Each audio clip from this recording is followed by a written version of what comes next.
Okay, gents, really, I've got you all in here. The only person who would be being briefed is Sergeant Matthews, as he is the raid commander. But what I'm going to do is give you all the scenario and the intelligence brief. The remainder of the course then can thin out, and I'll brief you in detail, Sergeant Matthews, on the actual mission you're about to undertake. Okay, the scenario, like all scenarios, is a little unrealistic.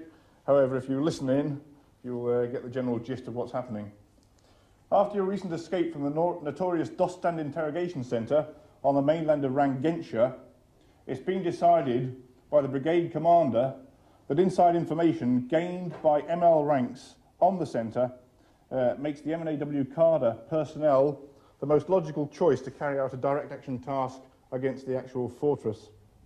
Intelligence reports indicate that vital information and propaganda material is being transmitted via some sophisticated aerials and radio equipment to their operations centre on the mainland, which is about 300 kilometres away. The CARDA's next assignment is the infiltration and metaphorical destruction of a communications station somewhere in southern England. A mild deterrent is a moat 40 feet deep. Also, here you've got a mass of air photographs. And on the air photographs, I just want to explain to you, within the actual fortress area, the target. The target is a radio mast to which they plan to attach a massive explosive charge. Surprisingly, perhaps, command of the raid is given not to an officer, but a sergeant, George Matthews. With it being part of the course, obviously there is pressure. You are under pressure for the whole of the course. Whatever you do, failure in this mission will be detrimental to me and to the rest of the guys on the course. So I obviously want it to succeed. Prior to actually going on your CPR. Mission. Our mission is to carry out a reconnaissance of Dostand Fort and the route to it, with a view to further operations. Execution. General outline. It will be an operation carried out in 6 phases.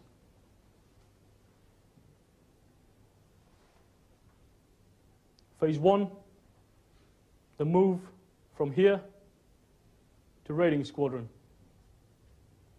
Phase 2, the move by rigid raiding craft to the beach. Phase 3... As in everything they do in their dangerous trade, the emphasis is on meticulous planning. I would say that any bit of information you can get from whatever source, reliable or otherwise, is vitally important to you when you consider the plan to carry out your mission.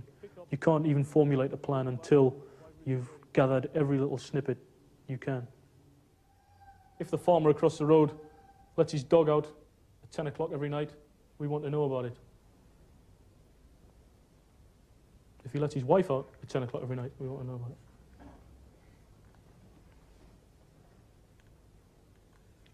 Any questions on the recce checklist? Weapons. Each man will carry an AR-15 and 4 mags. The AR-15 is the Armalite, a weapon rarely issued to British forces. It is light and short, distinct virtues when climbing with it. Its chilling notoriety comes from its adoption by IRA terrorists. What attractions has it got for them? Well, once you split it in half, you take the locking pin out, and you can take these out, and it splits in half. So you can imagine that from there to there is one piece, and then the butt is the second piece. And it fits very nicely underneath a pram, underneath a small child or something. Yeah. And also another reason is that now on a normal weapon like the SLR, when you break it in half, you destroy the zeroing. But on this weapon, once you break it in half, because the sight, the rear sight and the foresight are on the same bit of weapon, because you're breaking it, you're not going to disrupt the zeroing. Now, it's very easy for terrorists to get hold of the weapon, just join it with that locking pin there, and that's your weapon ready to fire, and you haven't got to zero it again. It's zeroed from the last time. Does it kill people as well? Not as well, no. It's got a very high muzzle velocity, and it tends to go straight through people. and it's certainly not got the stopping power that the SLR's got. But it'll make your eyes water.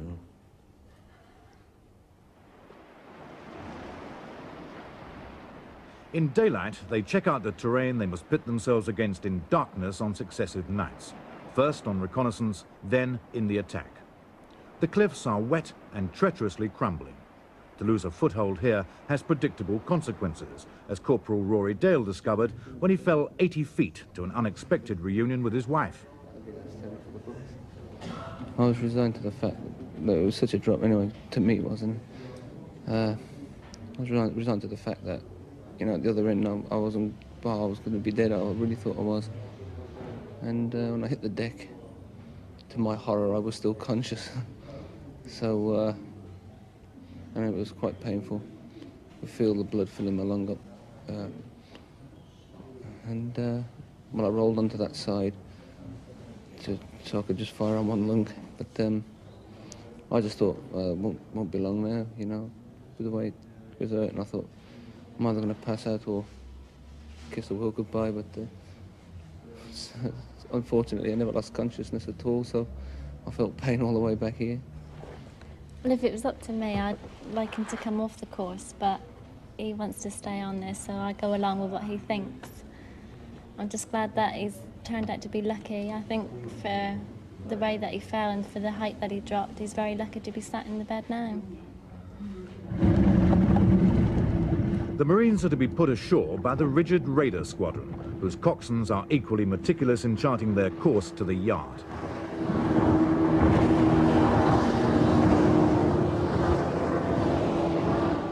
What distinguishes all these Special Forces units from the rest is that even in peacetime, their high-performance training involves perpetual risk. To be quite honest, you must accept certain risks in the job we do, be they the nature of the job or in some cases a self-inflicted risk by whatever plan you decide upon. Unfortunately, casualties in an operation such as this are almost a certainty, and as such you have to accept the casualties and try and complete the mission. That night, as they return for their full-scale reconnaissance, the element of playing soldiers has gone. This, by any standards, is a beastly climb. Corporal Craig has been designated to lead it, a man whose career, after earlier botch-ups, is right on the line. Obviously, as raid commander, I wanted it to be a success, and in that respect, you're maybe willing the guy to do it when really the climbing of the cliff may not be feasible, which is where you then got to draw the line. Am I doing this for my sake to make the raid a success, or is it becoming too dangerous for the guys involved, i.e. the lead climber and the number 2 climber?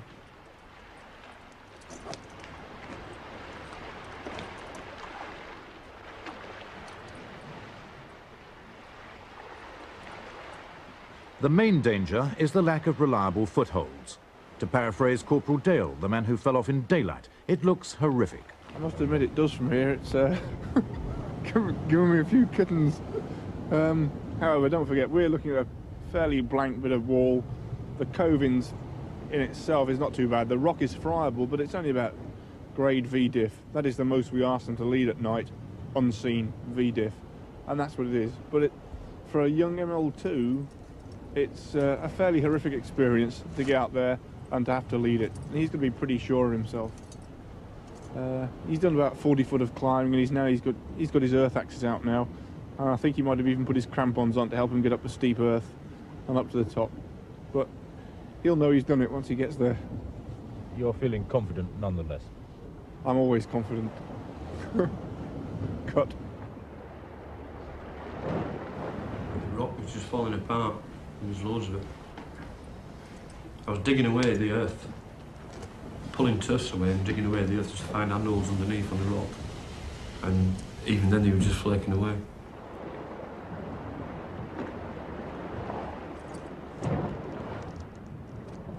But the reconnaissance succeeds. They scaled the cliff, remained undetected as they checked out the fortress's defences, and by 1 AM are home for tea.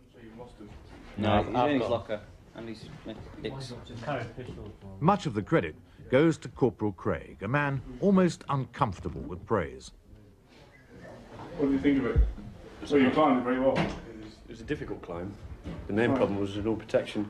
Yeah, so it all dropped out, didn't it? Yeah, well, the two The that rock was hammered just in- falling apart. The original plan was I was going to climb the rock band and Cottle Dix was going to climb through me and climb the steep earth. I was going to belay on, but there's nowhere to belay on because all it was just earth on top of the rock, and I couldn't get the earth hammers in very well. That's where all the sparks were coming from. I managed to get a small rock in, which I hammered in with the hammer, but that slips out as I climbed past. And further on I got a seagull basher in, which I had to hammer in again, and that as well come out. Yeah, And that was- we're having a few kittens. Just a few. However. Once again, I'd said in the orders that it was going to be a reasonably, I wouldn't say off the cuff, but the route itself was difficult to plan because we didn't have air photographs and the map was very sketchy. So as I said, we're going to pick the route on the way. At 2 a.m., they're still collating the information they brought back, right down to the nocturnal comportment of the local cows. Yeah, good point. Very good point. They're not very skitterish. We actually went through a field of bovine and they didn't bolt for the fence. Yes, cows. Very valid point. Right, cows, docile. Right, here we go. Get down to the business. Conclusions and recommendations on the mission. The mission, what do you think the mission itself? Feasible, I would say. Very feasible. Most don't go to bed at all. Fueled by adrenaline, they work on their scale model to assess the more vulnerable points of their target, which just happens to be a genuine link in the NATO communications chain. Situation. Enemy forces. Once again, there's no change in the enemy forces situation. We had no contact with the enemy last night on the reconnaissance. However, there was a Land Rover patrol out, thought to be 2 men within the vehicle. So they are patrolling in Land Rovers, that's confirmed. No guards were seen patrolling the ramparts. Has anyone any problems on the situation enemy forces paragraph? An innocent scrap of polystyrene, a small trick of the trade. They left it here beneath the outer ramparts of the moat during their reconnaissance. It marks what they judge to be the safest line of approach. My boat will lay off in the Oggin. They'll just lay off and allow this boat, if you could do the honours, Russ, to come into the cove. That's the beach party's boat. Put, into the cove. Okay, there should be a beach tonight because of the timings, putting back the timings, or even if it's just a small one, there will be a beach.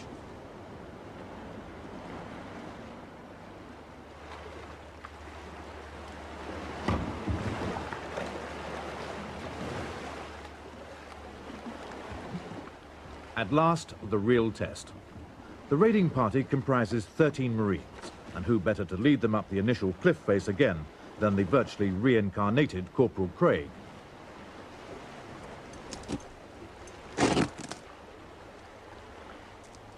So, for the second time in under 24 hours, Craig edges his way upwards in darkness. These pictures are caught by image intensifier.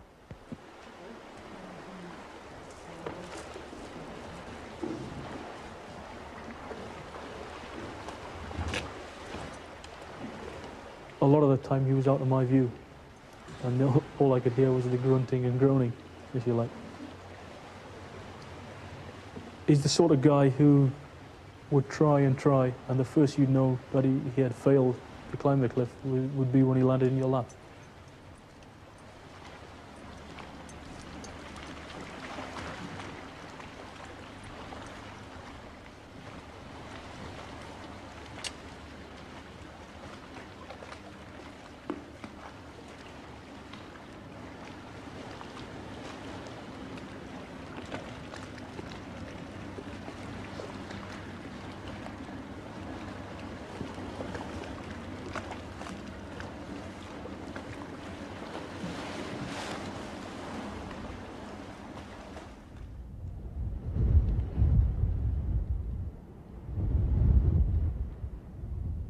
Their next problem, since the defenders also have image intensifiers, is in covering open ground.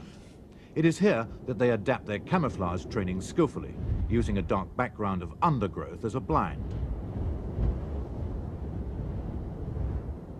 Unlike war, in which surprise is the most potent of weapons, their biggest disadvantage is the defenders know they're coming.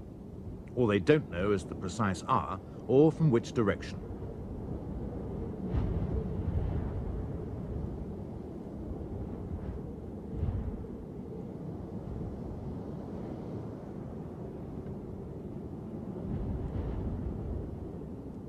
After the cliff face, the moat is child's play.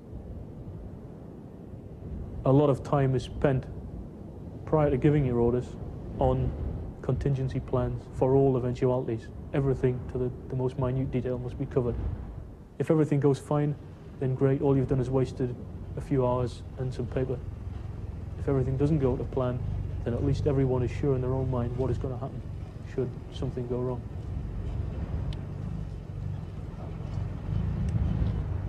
The two wandering sentries, I think they've spotted a light somewhere around close to the mast.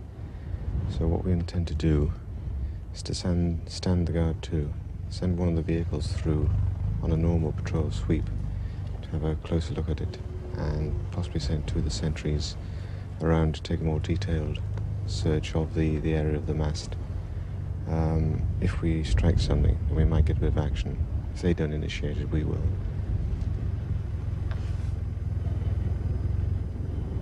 You've got to think from an enemy's point of view what could be the most effective. And rather than do what the enemy suspect you of doing, you do something totally different.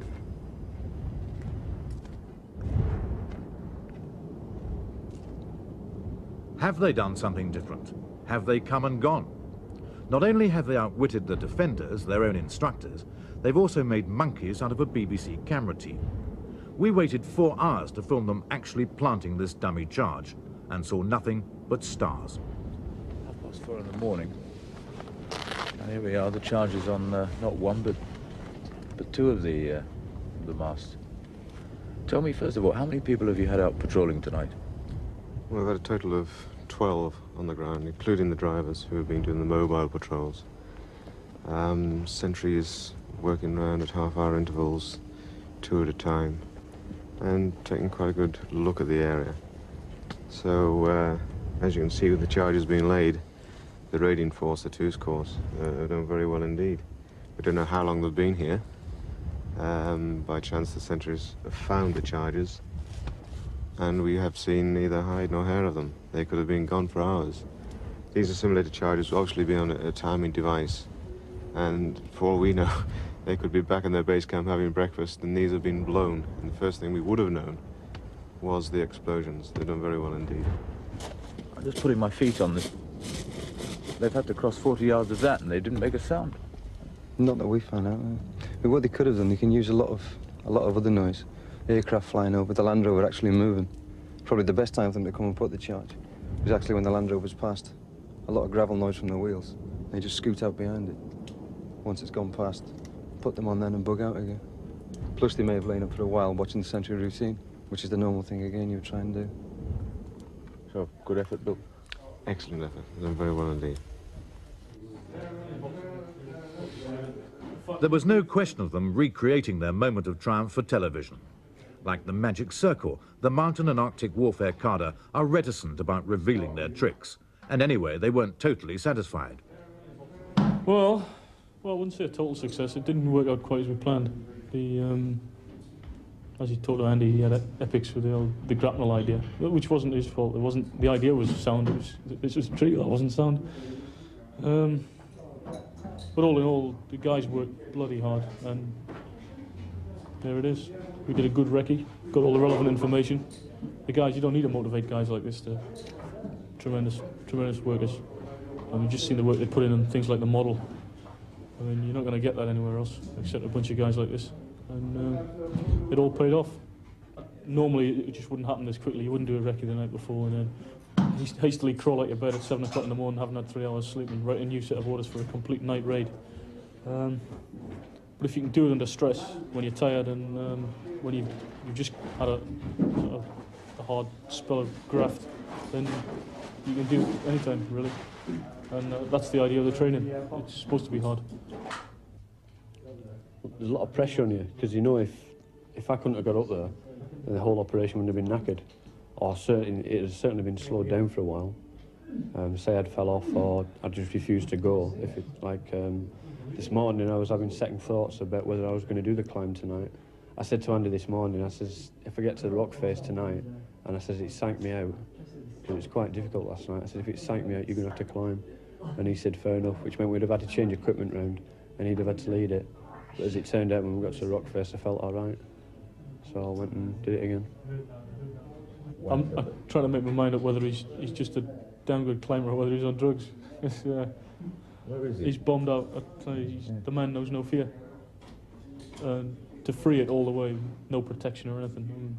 One slip and that's it, you know. Bring him home in a bloody plastic bag. But he's incredible. Well, I'm not on drugs, and I'm not totally fearless, because when I went in tonight, I was, for choice of a better word, I was shitting myself after last night. I'm only human. Go straight across the track. It is, when all's said and done, a very small part in a very large, condensed course. And there isn't the time for pats on the back and self-congratulations, no matter how well it went. Tomorrow morning, one of the other guys will be in charge, and I'll be the man in the ranks trying to support him.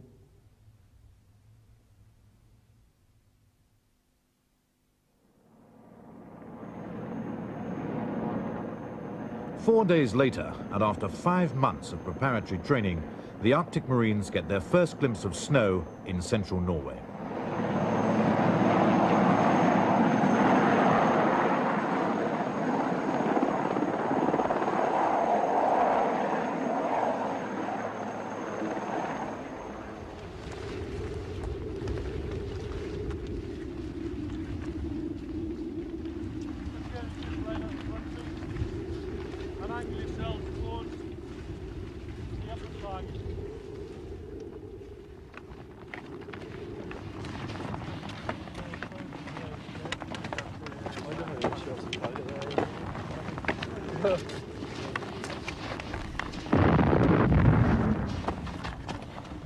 The temperature, minus 14 degrees centigrade.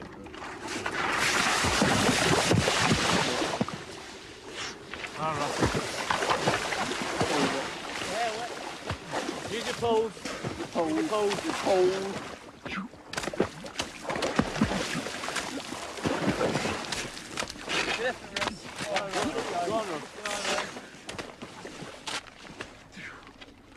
This amusing little diversion is to teach a man how to survive if he falls through the ice. For obvious reasons, it's the first thing they learn in their new environment.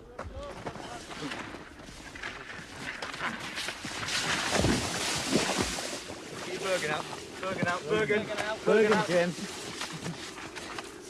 Bergen, Jim. That's it, do it. It's all right, well done. Keep going. Go on, Jim. Left, Jim. Come on, Jim, fight it.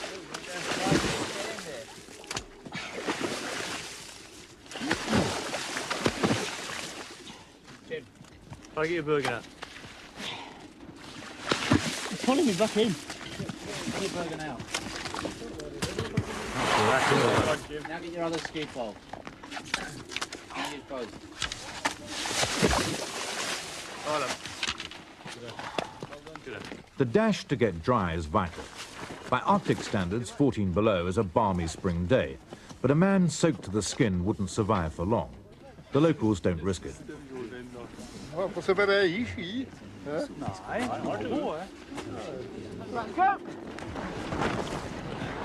Leg kicks in, she's raised. And out, together. And out, it's cold, eh? Together. You gotta be careful you don't do this too long. Foot support position in place. The backside's getting cold, just drop them out quickly and bend. And stretch, and bend. And stretch. And bend. And stretch. Tops on. That gives everyone now then. If you take it on, a fit in. Oh, it's not that bad, the old snow. Don't worry about it. It starts getting a bit of confidence. You can do this with your companies. 10 seconds, get your kit on, go. If it all suggests a return to the cold bath ethic of the English public school, the illusion is shattered by the cheerful depravity of their marching songs. Delicate ladies may wish to close their ears. George.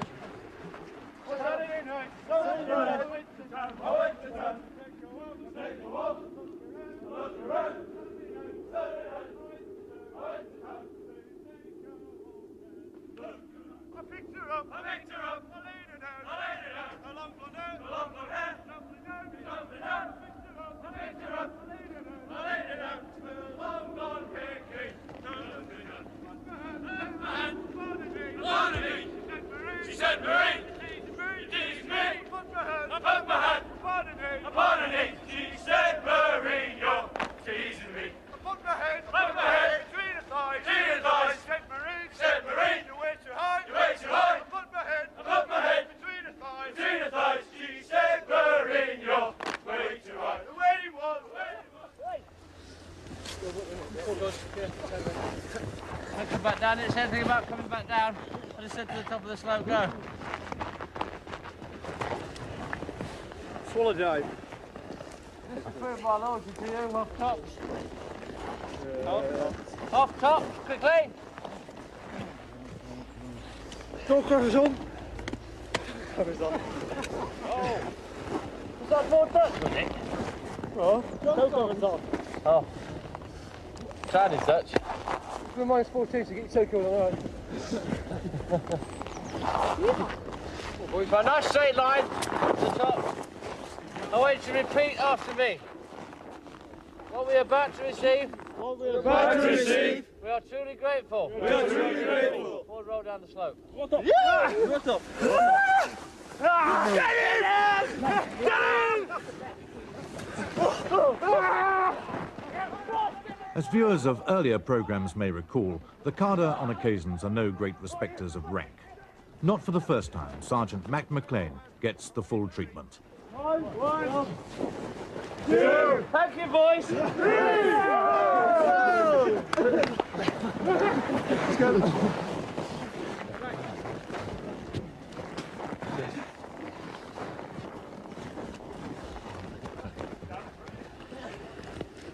Go ahead, quickly get yourselves inside. Come on, leave 9 o'clock down the bottom.